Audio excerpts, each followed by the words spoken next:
Sabe aquela pergunta que vira e mexe todo mundo se faz? No fundo, quem somos nós? Essa é uma das questões mais antigas e talvez mais importantes da nossa existência.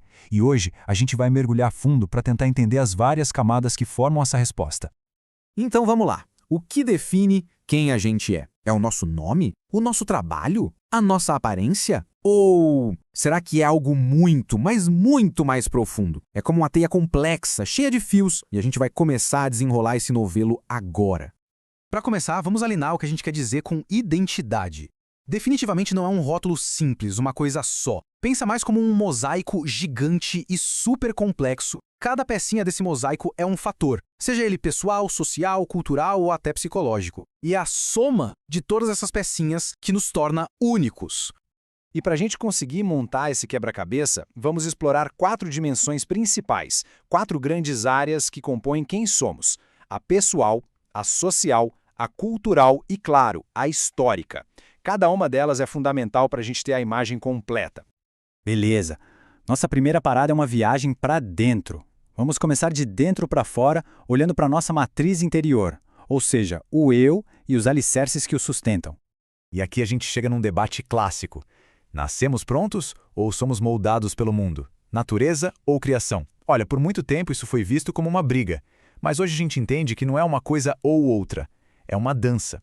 A nossa genética pode até dar o ritmo, predispondo a gente para certas coisas, mas é o ambiente, a nossa criação, a nossa vida que decide quais passos dessa dança a gente vai de fato aprender e executar. E essa dança acontece com a ajuda de vários parceiros. Tudo começa ali, no nosso primeiro mundo, que é a família. Depois, a educação, formal ou não, abre a nossa cabeça para novos horizontes. As experiências de vida, sabe, as vitórias e as derrotas vão nos esculpindo. E claro, os amigos e as redes sociais também entram nessa equação, adicionando novas camadas à nossa base. Ok, já olhamos bastante para dentro. Agora, que tal a gente se olhar no espelho? Mas não um espelho qualquer, o espelho social. É hora de entender como o nós, a vida em grupo, ajuda a construir o eu. Porque ninguém se forma sozinho, né? É um processo social. Pensa nisso como círculos que vão se expandindo. O primeiro círculo, bem próximo, é a família, que nos dá os primeiros valores. Depois esse círculo aumenta, chegando nos amigos, que funcionam quase como um laboratório, onde a gente testa quem quer ser.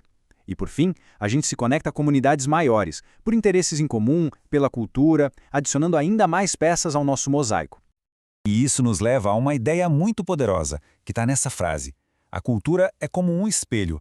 Ela não só mostra quem a gente é, mas ela também molda o jeito que a gente se vê e o jeito que os outros nos veem.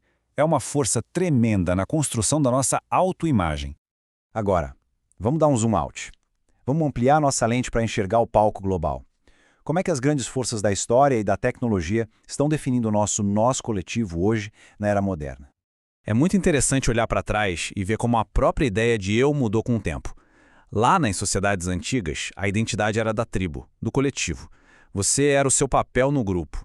Com o Renascimento, o holofote virou para o indivíduo. E hoje? Bom, hoje, na era digital, a nossa identidade virou uma coisa multifacetada. Quase uma performance que a gente adapta para cada rede social, para cada contexto. E essa virada de chave mais recente pode ser resumida numa frase bem simples, mas que diz muito. A tecnologia mudou tudo. Ela simplesmente reescreveu as regras do jogo de como a gente constrói e mostra para o mundo quem a gente é. E essa era digital é uma moeda de dois lados, né? De um lado, as oportunidades são incríveis. Vozes que antes eram ignoradas agora têm um palco. Comunidades globais se formam ao redor de qualquer assunto.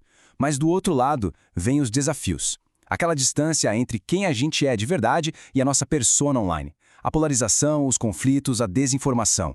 Equilibrar isso tudo é talvez o grande dilema da nossa identidade hoje em dia. O que nos traz, finalmente, a nossa conclusão. A ideia de que a identidade não é um ponto de chegada. Pelo contrário, é sobre ser uma obra em andamento, uma jornada que nunca acaba. Então, se tem uma única ideia para levar de toda essa nossa conversa, que seja esta. A identidade não é estática. Ela não é uma foto tirada num momento. Ela é um filme. Ela está sempre evoluindo, sempre em movimento. E isso deixa a gente com uma última pergunta no ar. Uma pergunta para refletir. Se a nossa identidade está sempre mudando, se somos essa obra em progresso, quem a gente vai escolher se amanhã?